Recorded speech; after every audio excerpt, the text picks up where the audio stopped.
दोस्तों, आपके अपने चैनल लॉ विद आदित्य में आपका स्वागत है। दोस्तों, ये वीडियो मुस्लिम लॉ पर आधारित है, यानी कि मुस्लिम विधि पर आधारित है। महत्वपूर्ण मिसलिनियस वन लाइन फैक्ट्स हैं जो कि लास्ट ईयर्स के एग्ज़ाम्स में पूछे गए हैं या आने वाले एग्ज़ाम्स के लिए बहुत इंपॉर्टेंट हैं। आशा है कि आप लोगों के लिए ये वीडियो बहुत हेल्पफुल होगा। दोस्तों, वीडियो स्टार्ट करेंगे, लेकिन उससे पहले आपसे एक रिक्वेस्ट है। अगर आपने हमारे चैनल को लाइक, सब्सक्राइब और शेयर नहीं किया तो ऐसा जरूर करें और राइट साइड का बेल आइकन जरूर प्रेस करें ताकि नए वीडियो अपलोड होने पर नोटिफिकेशन आपको मिलता रहे। तो दोस्तों, ये जो वीडियो है दरअसल वो एचएस परीक्षाओं के लिए, पीसीएसजे के लिए, एपीओ पुलिस आदि के जो एग्ज़ाम होते हैं उनके लिए बहुत इंपॉर्टेंट है। ठीक है, तो चलिए दोस्तों वीडियो स्टार्ट करते हैं। देखिए दोस्तों, इसमें पहला फैक्ट है मुस्लिम विधि के प्राथमिक स्रोत हैं। तो मुस्लिम विधि के प्राथमिक स्रोत कौन कौन से? कुरान, हदीस, इज्मा और कयास। दूसरा पॉइंट है दोस्तों इसमें कि धात्रेय पालन यानी कि फॉस्टेज के आधार पर मुस्लिम विवाह होगा शून्य। ठीक है, मुस्लिम विवाह फॉस्टेज के आधार पर शून्य होगा। अगला पॉइंट है दोस्तों इसमें एक नाबालिग मुस्लिम लड़की का संरक्षक होता है पिता, यानी कि जो उसका कस्टोडियल होता है वो कौन होता है? आपका उसका फादर होता है, एक नाबालिग मुस्लिम लड़की का। और ये किस में बताया गया है? इसमें केस स्टडी में इमाम बांदा बनाम मतसद्दी के केस में ये डिफाइन किया गया। अगला पॉइंट देखिए दोस्तों, मुस्लिम विधि के अंतर्गत विधिमान्य विवाह के लिए आवश्यक है। तो विधिमान्य विवाह के लिए क्या आवश्यक है? प्रस्ताव व स्वीकृति, सक्षम पक्षकार, स्वतंत्र सहमति, यह आवश्यक है। ठीक है, ये चीज़ याद रखिएगा। अगला पॉइंट देखिए दोस्तों, इसमें क्या है? वह वाद जिसमें न्यायाधीश महमूद और न्यायाधीश मित्तर ने 1946 में इस्लामी विवाह को संविदा माना था, कॉन्ट्रैक्ट माना था, उस केस स्टडी की बात करी जा रही है। तो ये केस स्टडी जो है वो अब्दुल कादिर बनाम सलीमा और सबरुनिशा के मामले में है जिसमें कॉन्ट्रैक्ट माना गया है। ठीक, याद रखिएगा। अगला पॉइंट देखिए दोस्तों क्या है इसमें? अगला पॉइंट कह रहा है कि वह वाद जिसमें इस्लामिक विवाह को संविदा के साथ धार्मिक संस्कार भी माना गया है, तो वो केस है अनीशा बेगम बनाम मोहम्मद मुस्तफ़ा का। तो ये इसमें कॉन्ट्रैक्ट के साथ में धार्मिक संस्कार के रूप में भी मुस्लिम विवाह को माना गया है, जबकि पहले वाले केस में जो था वो सिर्फ एक कॉन्ट्रैक्ट माना गया था। ठीक है, ये चीज़ याद रखिएगा, दोनों केसेस के नाम याद रखिएगा। अगला पॉइंट देखिए दोस्तों क्या है? मुस्लिम विधि में मेहर क्या है? मेहर पति द्वारा पत्नी के प्रति कर्तव्य है, इसके साथ में विवाह का प्रतिफल है, पत्नी का विधिक है। ठीक है, ये चीज़ याद रखिएगा, ये मेहर है। अगला पॉइंट देखिए दोस्तों इसमें क्या है? तलाकुल बिद्दत क्या है? तलाकुल बिद्दत पूर्ण तथा अप्रतिसंग्रहणीय तलाक है। ठीक है, ये चीज़ याद रखिएगा। अगला पॉइंट देखिए दोस्तों क्या है? भारत में पारिवारिक संबंधों में लागू होने वाला कानून कहलाता है पक्षकारों का व्यक्तिक विधि होती है ये। ठीक है, तो जो पारिवारिक संबंधों में कानून लागू होता है वो पक्षकारों की व्यक्तिक विधि है। अगला पॉइंट देखिए दोस्तों क्या है? इसमें भारत में संविधान के अंतर्गत पारिवारिक विधि के सभी पहलू आते हैं, समवर्ती सूची में आते हैं। तो समवर्ती सूची पर जो कानून बनाने का अधिकार है वो राज्यों को और केंद्र सरकार दोनों को है। समवर्ती सूची ऐसी होती है। ठीक, कंकरेंट लिस्ट याद रखिएगा इसको। अगला पॉइंट देखिए दोस्तों इसमें क्या है? एक मुसलमान दुनिया के किसी भी देश में, ठीक, संबंधित देश के कानून के अनुपालन के लिए जाता है, जिसमें कि व्यक्तिगत कानून भी शामिल होता है। ठीक, याद रखिएगा।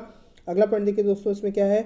अगला पॉइंट कह रहा है जब एक मुस्लिम पुरुष एक मुस्लिम महिला से विशेष विवाह अधिनियम 1954 के अंतर्गत विवाह करता है तो वह संविदा करते हैं मुस्लिम व्यक्तिक विधि के अंतर्गत लागू नहीं होती। देखिए, ये कह रहा है जब एक मुस्लिम पुरुष व एक मुस्लिम महिला विशेष विवाह अधिनियम 1954 के अंतर्गत अपने विवाह की संविदा करते हैं, ठीक है, शादी कर लेते हैं, तो क्या व्यक्तिक विधि लागू होती है? नहीं लागू होती है। ठीक है, ये स्पेशल मैरिज एक्ट 1954 में ये प्रावधान किया गया है। ठीक, याद रखिएगा।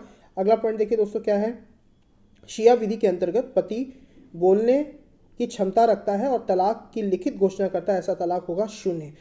पति अगर बोल सकता है लेकिन वो बिना बोले सिर्फ लिख करके तलाक देता है तो ऐसे तलाक को शून्य माना जाएगा शिया विधि के अंतर्गत। ठीक, याद रखिएगा। अगला पॉइंट देखिए दोस्तों क्या है? मुस्लिम विधि के अंतर्गत दान की आवश्यक शर्त क्या है? दान की आवश्यक शर्त 3 बताई गई हैं। इसमें दानकर्ता द्वारा दान की घोषणा करना, फिर है दूसरा दान ग्रहीता द्वारा दान लेने की घोषणा करना, फिर उसके बाद में दान की गई संपत्ति के कब्जे का परिदान, ठीक है, परिदाता करना, यानी कि पोजीशन देना। ये जो है आपका इसमें 3 दान की आवश्यक शर्तें हैं। ठीक, याद रखिएगा। अगला पॉइंट देखिए दोस्तों क्या कह रहा है? वक्फ किया जा सकता है, यानी कि दान दिया जा सकता है, किसके द्वारा? हिंदू और मुसलमान दोनों के द्वारा। अगला पॉइंट देखिए दोस्तों क्या है? अगला पॉइंट कह रहा है शिया मुसलमानों में विवाह के समय विवाह की वैधता को सही ठहराने के लिए कितने गवाह की आवश्यकता होती है? ये आपके कोई गवाह की आवश्यकता नहीं होती है। देखिए, शिया मुस्लिम विवाह जो होता है उसमें किसी गवाह की आवश्यकता नहीं होती है और वो विवाह वैध माना जाता है। ठीक है, याद रखिएगा। जबकि जो सुन्नी मुस्लिम विवाह में है उसमें कम से कम 2 गवाहों की आवश्यकता होती है। ठीक है, याद रखिएगा। अगला पॉइंट देखिए दोस्तों, इसमें क्या है कि सुन्नी मुसलमानों के मध्य मुताह विवाह को के संबंध को माना जाता है शून्य। तो सुन्नी जो मुसलमान होते हैं उनमें मुताह विवाह के संबंध को शून्य मानते हैं। ठीक, अगला पॉइंट देखिए दोस्तों, क्या है, मुताह विवाह एक प्रकार का अस्थायी विवाह है।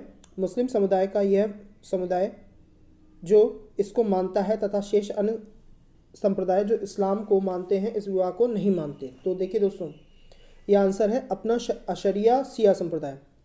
जितने भी मुसलमानों में फ़िरके हैं, ठीक है, मुस्लिम समुदाय में फ़िरके हैं, ठीक है, वो सिर्फ अपना अशरिया शिया संप्रदाय ही इस मुताह विवाह को फॉलो करता है, बाकी इसको नहीं फॉलो करते हैं। ठीक, याद रखिएगा। अगला पॉइंट देखिए दोस्तों, क्या है, अगला पॉइंट कह रहा है सुन्नी विधि में अगर पति दबाव नशे मजाक में तलाक देता है तो यह तलाक होगा शून्य। तो अगर सुन्नी विधि में कोई भी पति दबाव में नशे में मजाक में तलाक देता है तो उस तलाक को शून्य माना जाता है। ठीक, याद रखिएगा। अगला पॉइंट देखिए दोस्तों, क्या है, सुन्नी मुसलमानों में जितना न्यूनतम मेहर निर्धारित किया गया है तो वो 10 दिरहम का है। ठीक, याद रखिएगा, 10 दिरहम है। अगला पॉइंट देखिए दोस्तों, क्या है, सुन्नी संप्रदाय में जितने प्रकार की विचारधाराएं हैं, तो 4 प्रकार की विचारधाराएं सुन्नी संप्रदाय में प्रचलित हैं।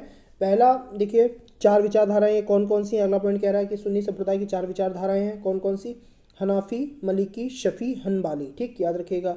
अगला पॉइंट देखिए दोस्तों, क्या कह रहा है कि हनाफी विचारधारा के प्रवर्तक कौन है, अबू हनीफा इसके प्रवर्तक हैं। मलिकी विचारधारा के प्रवर्तक कौन है, तो मलिक इब्न अनास इसके प्रवर्तक हैं। फिर उसके बाद में शफी विचारधारा के प्रवर्तक कौन है, मोहम्मद इब्न इद्रिस शफी इसके प्रवर्तक हैं। फिर हनबाली विचारधारा के प्रवर्तक कौन है, अहमद इब्न हनबाल जो है इसके प्रवर्तक हैं। अगला पॉइंट देखिए दोस्तों, क्या कह रहा है, शिया विधि के अंतर्गत न्यूनतम मेहर की न्यूनतम राशि न्यूनतम सीमा है। तो कोई सीमा नहीं, शिया विधि के अंतर्गत जो न्यूनतम मेहर की राशि है या न्यूनतम सीमा है वो निर्धारित नहीं है, कोई इसके अंतर्गत सीमा नहीं रखी गई है।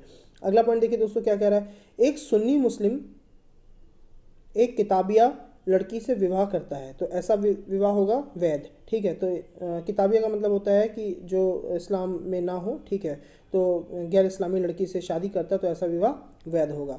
ठीक है, फिर अगला पॉइंट देखिए दोस्तों, क्या कह रहा है, मेहर क्या है, मेहर आवश्यक विवाह का तत्व है, विवाह का आवश्यक तत्व है, विवाह का प्रतिफल है, पत्नी के प्रति सम्मान का सूचक मेहर माना जाता है। ठीक है, याद रखिएगा। अगला पॉइंट देखिए दोस्तों, क्या कह रहा है, अगला पॉइंट कह रहा है मुस्लिम विधि में वसीयत की जा सकती है।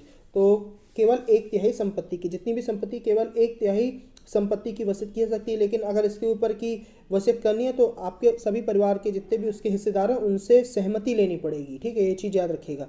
अगला पॉइंट देखिए दोस्तों, क्या है कि मुस्लिम विवाह विखंडन अधिनियम 1939 न्यायिक तलाक का अधिकार प्रदान करता है, केवल पत्नी को एक तलाक का अधिकार प्रदान करता है। ठीक है, अगला पॉइंट देखिए दोस्तों, क्या है, यदि एक शिया पुरुष एक सुन्नी महिला से विवाह करता है तो वह विवाह होगा सही होगा, वैध होगा। ठीक है, याद रखिएगा। अगला पॉइंट देखिए दोस्तों, क्या है, शरीयत अधिनियम 1937 की धारा 2 के अंतर्गत जो मामला व्यक्तिक नहीं है तो पूर्व क्रया अधिकार यानी कि शुफा जो है, ठीक है, वो मामला व्यक्तिक नहीं हो सकता। ठीक, याद रखिएगा। तो दोस्तों ये मुस्लिम लॉ था, मुस्लिम एक्ट था। तो इसमें जो महत्वपूर्ण प्रश्न थे पार्ट 1 में वो मैं आपके सामने लेकर आया। आशा करता हूँ आप लोगों के लिए जो है इम्पोर्टेंट होगा। तो नेक्स्ट वीडियो में फिर मिलते हैं, तब तक हमारे चैनल को लाइक, सब्सक्राइब और शेयर करना ना भूलें। Thank you.